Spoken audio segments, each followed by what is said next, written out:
I have Imon myself, Dr. Chakravarti S. K. Raju, working as an associate professor, Department of Mathematics, School of Computer Science and Artificial Intelligence, SR University.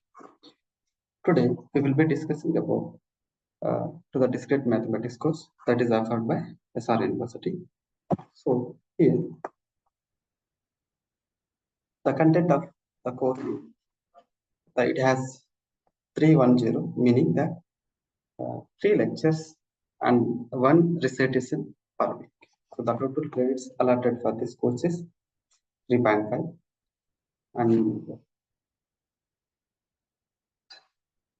And welcome to the course. So in this course, we will explore the mathematical foundations that are essential for computer science, data science, and problem solving in engineering and science. So unlike the continuous mathematics that deals with the calculus, the real numbers, and discrete mathematics focuses on distinct and separate structures. So before going to that, we will try to understand why discrete mathematics is required. So generally, discrete mathematics is the language of computers. So in the form of logics, sets, functions, and relations are the part of the algorithms. And it also develops problem-solving skills using the proofs and counting and combinations. And it also provides tools to understand how the cryptography and network systems and optimization problems. So like let us try to understand in a real-time perspective. Let us say like we say the cryptography, how the cryptography works usually. So generally, if you look at cryptography, that cryptography is nothing. We will be discussing in terms of security, like we can say the patterns and various password that we are recording, and you'll be designing different algorithms to save on different patterns in the mobiles or whatever it is. So these are some of the applications where one can uh, see the discrete mathematics application. So in the thought process, so they have introduced the course on the discrete mathematics. In this, the chapter 1, we will be discussing about the logics and their proofs. So here, what happens is mainly the logics and the logics will be used in the daily life, like let us say daily lives, and even you can say the circuit, like whatever we see in the power supply, how the power supply works. Like generally, they may be having some networks, so uh, logical circuits, and then they'll be having the Boolean type of things. So, but in terms of mathematically, we deal with them as truth tables. So that's how the logics will help you in the daily life. And second, unit 2 is the sets and relations and functions. So here there are various operators that we work on. Actually. Like let us say the set relations. Like most of the time, we will be calculating the union, intersection, and this will help you like the social networks like Instagram, like A follows B, B follows C, some kind of relation will be made. So this may help you in terms of those things. And functions mostly like these days the people are having high security system because the people are hacking. So they were developing various versions of the functions to secure the things. Like they will be having the passwords in terms of functions. So that's how the unit 2 will help you. Like after reading the unit 2, we will be addressing this kind of issues. And in unit 3, we have again the counting and combination techniques.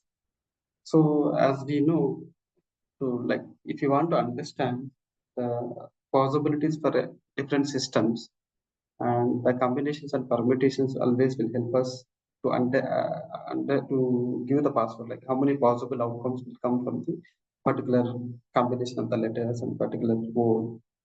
So this is how the counting and combination and permutation techniques will help us. And in the chapter 4, we also have the number theory concepts to number theory and modular arithmetic. So here, most of the time, we will be discussing about GCD and Euclidean algorithms and crypto system, inverse and inverse modular system. That means here, what happens is this: uh, whatever we discuss in the number theory and GCD or the Euclidean algorithms, this will help you to secure how much you can secure your passwords, like encryption and decryption process. One can do by using that cryptography. And in the last chapter, we also have the graph theory. So here, in the graph theory, these days, like whatever the networks that we make, so this most of the time, we may be not aware that how like mathematics involved in the networks. Like we'll be generating some kind of network, like I can say the metro system that is available in the various cities. So if you look at the cities, what is happening is, like let us say, there was a metro city that is available in Hyderabad. So if I assume like from particular station to other station, we will be like we say that there is a connection from A to B, meaning that mathematically that is having from there is a path from the A to B. So we understand in terms of graphs, and but when you go for the engineering, we'll understand in terms of practical orientation. Like you will be replacing the place where network A to network B. Instead of that, you'll be making some network, and then you will be making the loop. Like you can say that sometimes you may be having the loop also. That loop indicates here. We can say like we'll also have sometimes in the cities we have outer ring roads.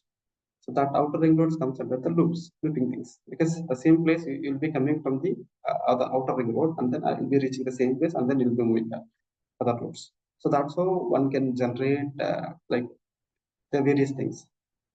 So uh, with this, so we try to with this, I could say discrete mathematics is not just abstract theory.